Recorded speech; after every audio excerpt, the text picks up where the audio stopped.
నమస్తే, welcome to IIT. So ప్రస్తుతం మనతో మాట్లాడడానికి ఎమ్మెల్సీ బల్మూరు వెంకటన్న గారు ఉన్నారు. ఒకసారి మాట్లాడదాం. అన్న నమస్తే. నమస్తే. ముందుగా కంగ్రాచులేషన్స్ అన్న. Thank you. సో ఎట్లా అనిపిస్తుంది అంటే మీ 9 సంవత్సరాల కష్టం, అంటే ఎప్పటి నుండో ఒక ఎన్ఎస్ఏ ప్రెసిడెంట్గా విద్యార్థుల పక్షాన కూడా పొట్లాడి ఫైనల్గా ఒక మంచి పొజిషన్లో ఉన్నారు. సో ఎట్లా చూస్తారు?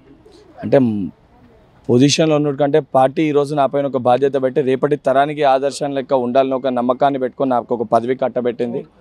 ఇన్ని రోజులు ఏదైతే ఆవేశంగా పనిచేసినానో ఈరోజు ఆలోచిస్తూ భయంతో, ఎందుకంటే ఈరోజు బల్మూరు వెంకట్ సక్సెస్ అనేది రేపొద్దున మరికొంతమంది యువత రాజకీయాల్లోకి వస్తే విధంగా రాణిస్తారని ఒక మెసేజ్ని ఇవ్వాలి. కాబట్టి నా పైన బాధ్యత ఉంది.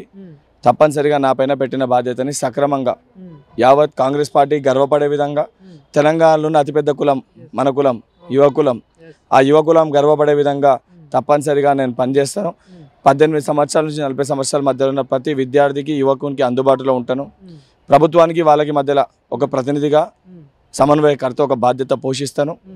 అందరిలో వయసులో చిన్నవాడినైనా కూడా ఏదైతే పార్టీ నాకు అవకాశం ఇచ్చినందుకు కేంద్ర నాయకత్వం మా చైర్పర్సన్ సోనియా గాంధీ గారికి, ఆల్ ఇండియా అధ్యక్షురాలు ఖర్గే గారికి, ఏదైతే మా నాయకుడు రాహుల్ గాంధీ గారికి, ఆర్గనైజేషన్ ఇన్ఛార్జ్ కేసీ వేణుగోపాల్ గారికి, NSU all India incharge Kanhaiya Kumar గారికి, ముఖ్యంగా మన ముఖ్యమంత్రి, మన యువ ముఖ్యమంత్రి, మా అందరికీ ఆశాజ్యోతి, తెలంగాణ ప్రజలకి ఆశాజ్యోతి రేవంత్ రెడ్డి గారు. ఒక కన్ను రేవంత్ రెడ్డి గారు అయితే మరో కన్ను ఉప ముఖ్యమంత్రి బట్టి విక్రమార్క గారు, మంత్రివర్గంలో ఉన్న ప్రతి మంత్రులు, ఎస్సీ ఎస్టీ బీసీ మైనారిటీ, మహిళా కాంగ్రెస్ పార్టీ అనుబంధ సంఘాలకి, Kisan cell, fishermen, Congress party ప్రతి కార్యకర్తకి ఒక ప్రతినిధిగా బల్మూరు వెంకట్ ఉంటాడు.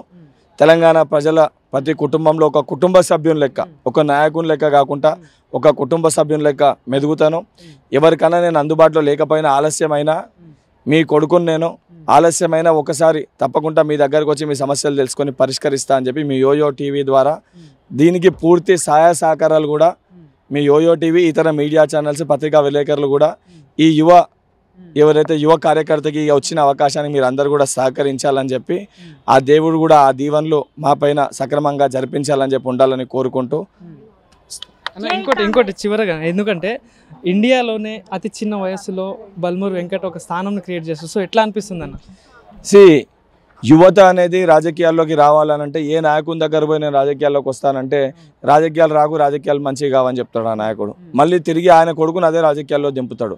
అంటే ఆయనకి ప్రేమ ఉన్నట్టు కాదు. యువత రాజకీయాల్లో వస్తే రేపు పొద్దున ఆయన కొడుక్కి ఏదైతే వంశపారంపరంగా వారికి వచ్చి ఒక పదవి పోతుందని ఒక భయంతో యువతను రాజకీయాలకి రావాలని అడ్డుకుంటారు. కానీ చదువుకున్న యువకులు రాజకీయాల్లోకి రావాలి. వాళ్ళు రాజకీయాల్లోకి వస్తేనే మార్పు జరుగుతుంది. దానికి నిదర్శనమే ఈరోజు ఏదైతే బీజేపీ పార్టీ ఏదైతే మతంని అడ్డం పెట్టుకొని సెంటిమెంట్, ఎమోషన్స్ తోటి రాజకీయాలు చేస్తూ డెవలప్మెంట్ని పక్కన పెట్టే ప్రయత్నం చేస్తుంది. దానికే విద్యా వ్యవస్థని పూర్తి స్థాయిలో కూల్చేసే ఒక ప్రయత్నం చేస్తుంది. దానికి అండదండగా వాస్తవాలు తెలియజేయాలి, యువత రాజకీయాలకి రావాలని చెప్పని రాహుల్ గాంధీ గారు, రేవంత్ రెడ్డి గారు ఇడిచిన బాణమే బల్మూరు వెంకట్ అన్న. ఇంకోటి ఏదైతే నిన్న రీసెంట్గా కేటీఆర్ గారు కూడా ఇంకో 2 నెలల్లో కాంగ్రెస్ పార్టీ పడిపోతుంది, మళ్ళీ టీఆర్ఎస్ పార్టీ వస్తుందని చెప్పేసి వ్యాఖ్యలు చేయడం జరిగింది. సో ఏమంటారు? కల్వకుంట్ల తారక రామారావు గారికి బల్మూరు వెంకట్ అంటే ఏందో తెలుసు. బల్మూరు వెంకట్ ఎన్ఎస్ఏ రాష్ట్ర అధ్యక్షులు లెక్క ఉండనే కాంగ్రెస్ పార్టీ జోలికి రావాలంటే వాళ్ళ కుర్చీగా కదిలిపోయింది. టీఎస్పీఎస్సీ వల్లనే మేము ఓడిపోయినామని మొదట్లో ఒప్పుకొని వాళ్ళు ఒప్పుకొనరు.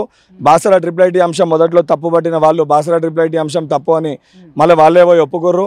అనేక ఉద్యమాలు చేసినప్పుడు ఒకసారి బల్మూరు వెంకట్ సంకల్పిస్తే, బల్మూరు వెంకట్ అంటే ఒక వ్యక్తి కాదు, ఎన్ఎస్ఏ సైన్యం. దానికి తోడున్న తెలంగాణ రాష్ట్ర వ్యాప్తంగా ఉన్న ఏదైతే 60% జనాభా ఉన్న 2 కోట్ల మంది యువకులం, ఆ యువకులం జోలికి మీరు వస్తారు. కాంగ్రెస్ పార్టీ జోలికి వస్తే ఆ యువకులానికి ప్రతినిధి బల్మూరు వెంకట్ ముందుంటాడు. దాని జోలికి వస్తే మీ రాజకీయ జీవితమే కాదు, తెలంగాణ రాష్ట్రంకి వెళ్ళి మేము తరిమి కొడతాం. Thank you.